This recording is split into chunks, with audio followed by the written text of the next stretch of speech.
Well, you may have already seen the videos of me building these 2 planted cubes, and they look amazing. But there is a tank in this store that does not look amazing, and it really needs some serious help.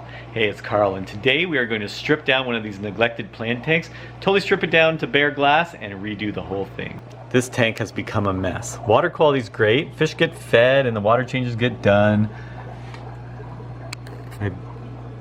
My big super Schwartzy cories are looking great, but it's covered in duckweed, there's big globs of hair algae, and I'm just tired of the look, so we're gonna strip it all down and just create something new. I'm not gonna bore you with draining this down and taking all the junk out. We just wanna start with a nice, fresh, clean aquarium and just totally redesign the whole thing. So that's where I wanna start. So there, it's the next day. I have a blank slate to work with. I got the tank all cleaned out last night, so it's just bare bottom and ready to go. So I'm gonna start out with some different substrate layers to grow plants in. So I'm gonna start with this Tropical plant growth substrate. It's a clay sphagnum, really fine base layer for the roots to reach down into. It's very dusty and dirty, so you gotta make sure you cover it up with a lot of substrate. So this is the first thing to go down right on the glass. I'm gonna push it all to the back just so I can't see it and so that it's under the deepest part of the gravel, because I will be sloping it up to the back.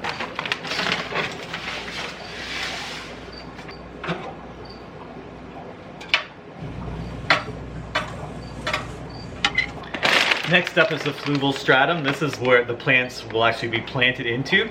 And again, I'm gonna kind of use this to shape the bottom. I'm gonna do a few contours. I'm gonna have a central rock pile and then one off to the side, and then this end will be open because that's where the filter was. So it's gonna be kind of flat, kind of a big mound, go down with a valley, and then up in the corner again. So I'll use this to shape it. But again, I'm gonna push this to the back for the decorative sand to be right up at the front. But I'm good at making my hills now. So.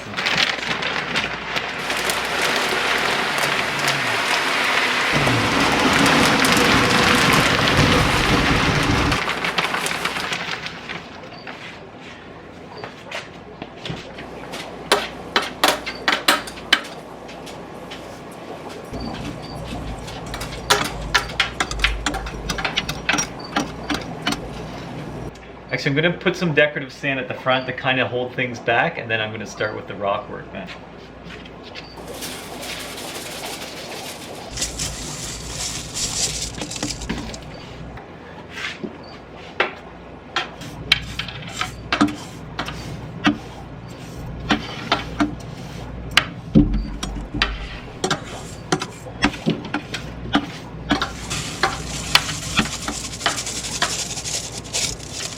So the rocks I'm going to use are just these brown beach rocks. These are, I spend a lot of time picking through a lot of different rocks to get this kind of a uniform color. And I have a bunch, kind of some that are hand sized or a little bit bigger, and then a bunch of gradually getting smaller and smaller. I got a whole range of sizes so we can kind of make a natural looking rock pile. I want to get these placed in a way where we have like a big central mound, and then a side hill, a nice valley coming through the middle, and then back where the filter is going to be, I want to hide that all with stem plants. So there's really just the gravel with the plant substrate underneath it. There won't be much rock work there at all.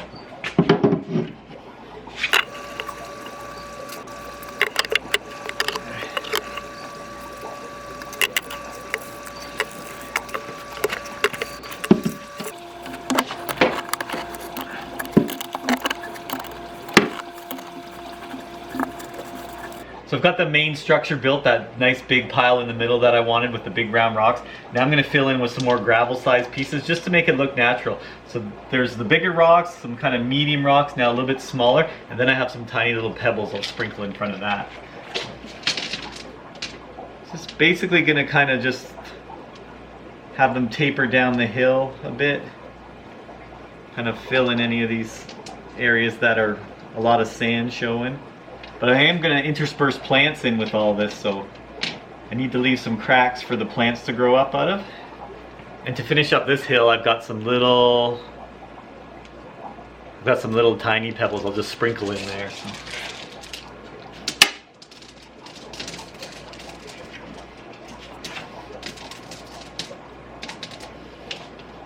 Just kind of let them spill down kind of naturally so it looks fairly natural. I'm liking the look of that. I need some more little stuff here. But yeah, I think that's going to turn out just fine. Now I want to get to work in that corner. I've got some more big rocks to do in the corner there. I'm going to put a little more sand in there just to kind of cover up the fluval stratums.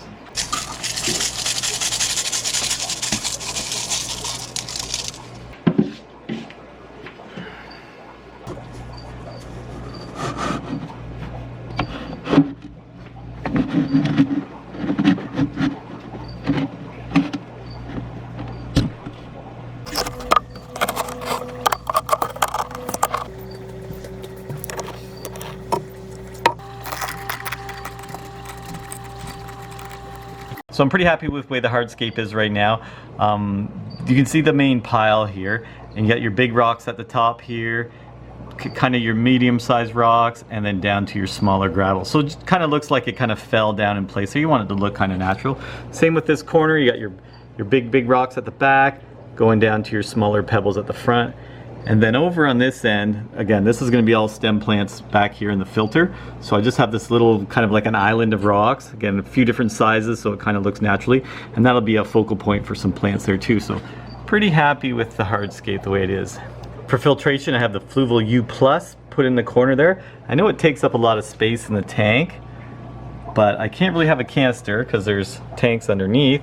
And to have a hang over the back type filter doesn't really work because there's no access to it really. So this is the best option. These are great filters other than they do take up some space in the tank. But I intend on hiding it with some stem plants, so you shouldn't really see it a lot. Heater as well, that's a Fluval heater, and they're super accurate. I really like those heaters. So for lighting, I have the Fluval Plant LED. Look how bright that thing is. It's so bright. What a great light.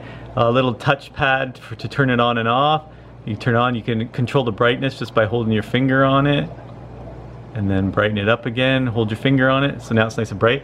I can also change the brightness and the colors with the app. They have the Fluval Smart app for your phone, and I can just change all the coloring and different presets on there, turn the power on and off with my phone as well. Great system, so look how bright that is. Lots of light. This is going to be a non-CO2 tank, at least I hope to. I'm going to try and make it a non-CO2 tank to start. If it doesn't work out, I'll add CO2, but for now I'm going to start it with no CO2. Yeah, I think this is going to look great. I'm pretty happy with that hardscape. So these are some of the plants I'm going to start with. Again, I'm going with medium to easy stuff because I'm going to try and do it without CO2. So some crypts, so some cryptocrines at the back, 3 different kinds, Starogene repens, Christmas moss, sorry, right there, Helianthus green, Tenellum green, that's like a grassy foreground plant, Eleocharis mini, that's like a real grassy foreground plant. Under here, I've just got some paper towel on these, keeping them wet. But that's Rotala atra, and then some red Alternanthera mini. I just covered up with that wet paper towel before I plant it. So I also hope to get some good Anubias in there, but that's how we're gonna start. First thing I'm gonna do though is glue some of this Christmas moss to some little rocks. So this is a Tropica tissue culture cup, and it's got the Christmas moss in it. So you just peel the top, pop the cup out of there, and so once you pull the moss out, you can kind of see all that jelly underneath there, this gooey jelly. I'm gonna go rinse that off, and then we'll just bust this moss up into little usable chunks. So there, I got all the jelly off the moss. Now you can see it's all cleaned up. That jelly is just what they grow it in. So yeah, you want to get all that off. So now I'm just gonna break it into little portions that I'm gonna glue to these rocks. I've got 4 rocks there, maybe 5 rocks I'll end up doing. So yeah, there's some nice equal looking portions. I'm gonna grab a couple more rocks to do. There's a few more rocks. So I've got some of this Flourish glue. It's like a cyanoacrylate glue, a gel. You want the gel. Basically, I'm just gonna take a little rock and pour some, see how it's really jelly like that? Put a little glob of jelly, not too thick.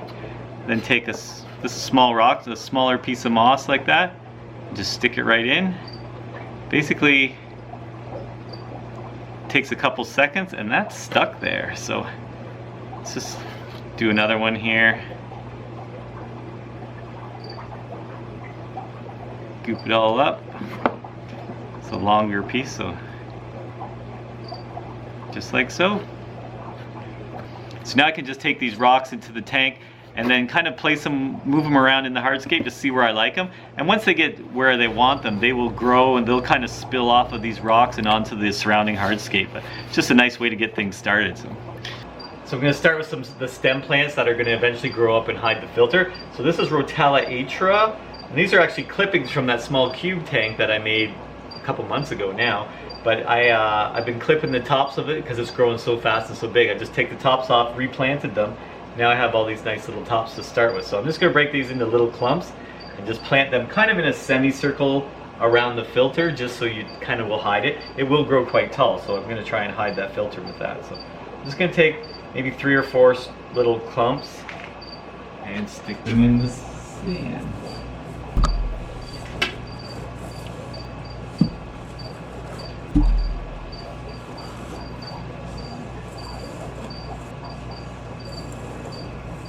I also stole some of this alternate theory out of another one of the cubes that I built. It's a really nice red plant. Doesn't get too high, I think 15 centimeters or so, but really bright red.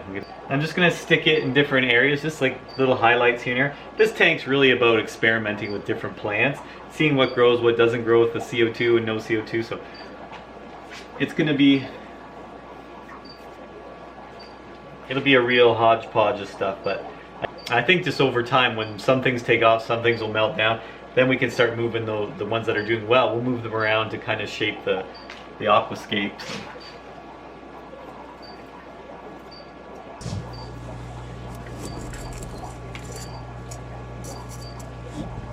There's another one of the easier ground covers, which you can tell by the green leaf on the cup.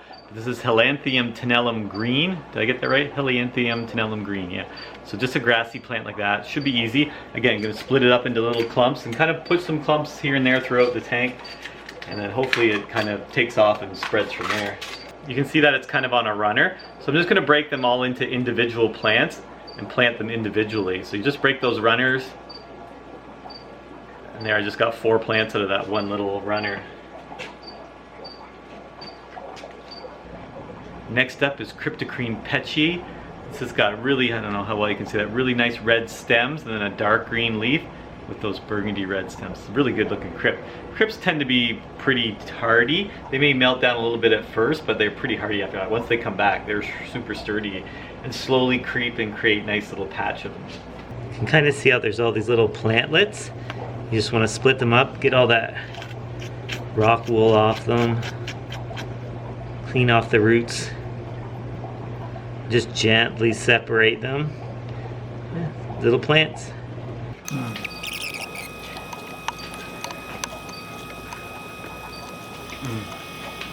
So I think that's all the planting I'm going to do for now. I'm going to kind of let this stuff grow up, see how it looks, and then I'm going to tweak it from there. Getting ready to fill this tank up, so I'm going to hit it with some prime to dechlorinate it.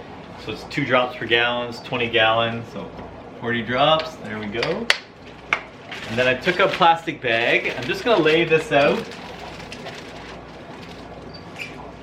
I'm just going to lay it over the substrate and over the plants.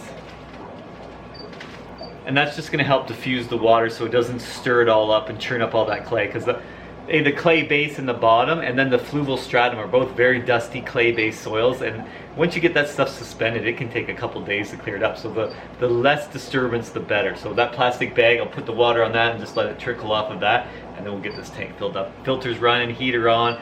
Let it sit for overnight probably, and we'll check it again in the morning. So the tank's had a chance to settle overnight, so it's all cleared up now. So let's have a look, see how it turned out.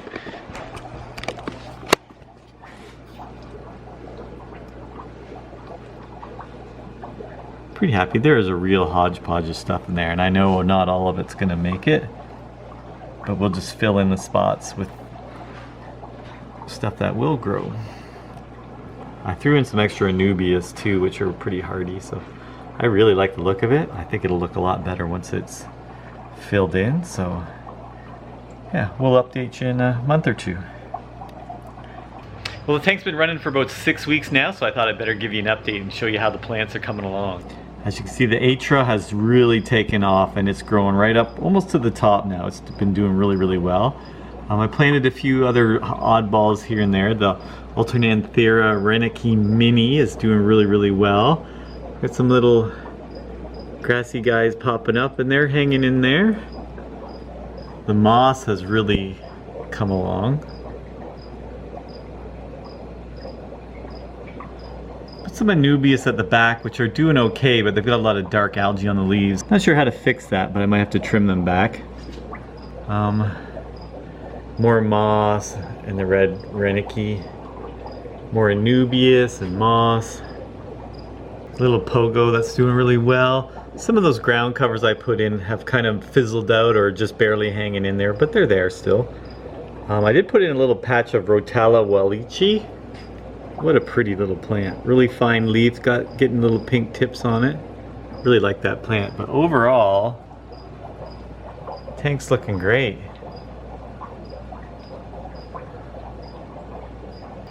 So again, overall, pretty happy with the way this tank's coming along. It is a low-tech tank. I never did put CO2 on it, so I realize things are going to take a little bit longer to get going. But yeah, not unhappy with the way it's started here, and I know it's just going to fill out and look better and better as time goes on. So I probably will update you again later at some point, but I really hope you enjoyed this build. I hope you'll subscribe, and I hope I'll see you in the next one.